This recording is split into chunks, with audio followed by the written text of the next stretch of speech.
మచిలీపట్నం, విజయవాడ, గుంటూరు, తెనాలి, మచిలీపట్నం ఈ సర్కిల్లో ఉన్నటువంటి ప్రాంతాన్ని మచిలీపట్నం, విజయవాడ, గుంటూరు ఈ మధ్యలో ఉన్నటువంటి దాన్ని మావిగన్ అన్ని ప్రాంతాలని కలుపుతూ అన్ని పేర్లలో ఉన్నటువంటి భాగాల్ని జత చేస్తూ ఈ ప్రాంతాల మధ్య ఆలోచన చేయాలి అని జగన్మోహన్ రెడ్డి గారు ప్రతిపాదిస్తే వెంటనే నారా చంద్రబాబు నాయుడు గారు ధీటుగా జగన్మోహన్ రెడ్డి గారి యొక్క మావిగన్ అనేటువంటి ఆలోచన మచిలీపట్నం, విజయవాడ, గుంటూరు, తెనాలి, మచిలీపట్నం ఈ సర్కిల్లో ఉన్నటువంటి ఈ ప్రాంతం మొత్తంలో రాజధాని ఏర్పాటు చేస్తే ఎలా అభ్యంతరకరమో, అమరావతిలో మాత్రమే రాజధాని ఉంటే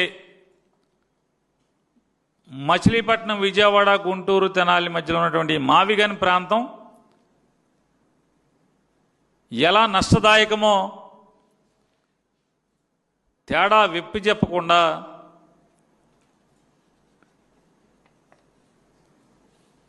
మంత్రులతో, తెలుగుదేశం పార్టీ నాయకులతో బూతులు, పాఠాలు రాసిచ్చి వాటిని ఒల్లె వేయించడం గడిచిన వారం రోజులుగా మనందరం చూస్తున్నాం. మంత్రులతో, బాధ్యతగా వ్యవహరించాల్సినటువంటి రాష్ట్ర మంత్రులతో జగన్మోహన్ రెడ్డి గారిని బూతులు తిట్టిస్తారు. అచ్చెన్నాయుడు గారు, అనిత గారు, కేశవ్ గారు, నిమ్మల రామానాయుడు గారు, సర్వశ్రీ బోషిడికే పట్టాభి గారు, సవిత గారు, ధూళిపాళ గారు,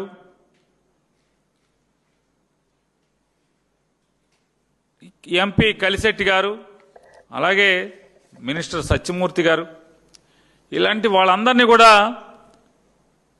ఉస్కు అని ఉసుగొలిపి బూతులు, అసత్యపు నిందలతో జగన్మోహన్ రెడ్డి గారిని తిట్టిస్తారు. తిట్టించడమే కాకుండా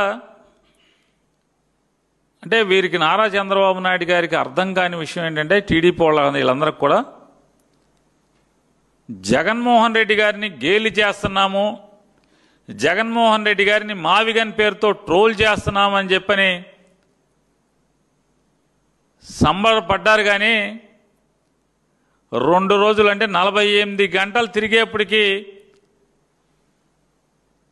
వీళ్ళ సంబరం వల్ల తద్దినానికి దిగొచ్చింది. జగన్మోహన్ రెడ్డి గారు చెప్పినటువంటి ప్రతిపాదన అమరావతి అనేది ఈ రాష్ట్రానికి, రాష్ట్ర ప్రజలకి ఒక భయంకరమైన గుదిబండగా మారుతుంది. చంద్రబాబు నాయుడు గారి యొక్క అంతులేని అవినీతితో, అనాలోచితంతో ఈ రాష్ట్రం సర్వనాశనం అయిపోతుంది. రాజధాని పేరుతో ఈ రాష్ట్రాన్ని భూస్థాపితం చేసేటువంటి కార్యక్రమాన్ని, ప్రణాళికని చంద్రబాబు నాయుడు రచిస్తున్నాడని చెప్పని జగన్మోహన్ రెడ్డి గారు చెప్తే ఆయన ఎవరో R&B మినిస్టర్ గారు చెప్పాడు, నల్లమలలో పెట్టుకుంటాం. నల్లమలలో ఏదైతే పులులు సంచరించే చోట చిన్న చిన్న కమతాల్లో ఉన్నటువంటి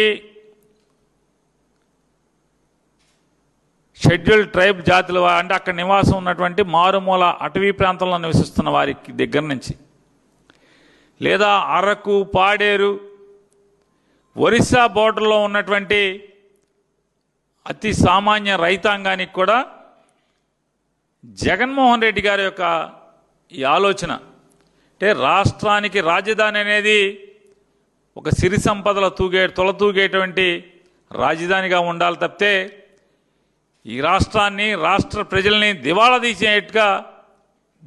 తీయించేటువంటి రాజధానిగా ఉండటం కరెక్టా?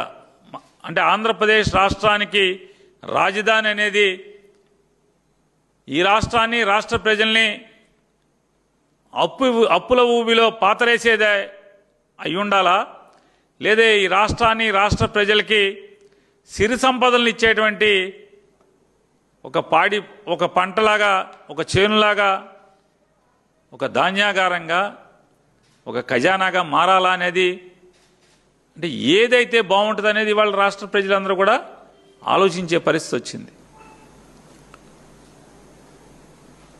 సంతోషం, మీరే ఈ జగన్మోహన్ రెడ్డి గారి యొక్క ప్రతిపాదనని అద్భుతంగా తీసుకెళ్లారు ప్రజల్లోకి. మీరు హేళనతో, మీరు జగన్మోహన్ రెడ్డి గారిని కించపరుస్తూనో చేసినటువంటి గొప్ప కార్యక్రమం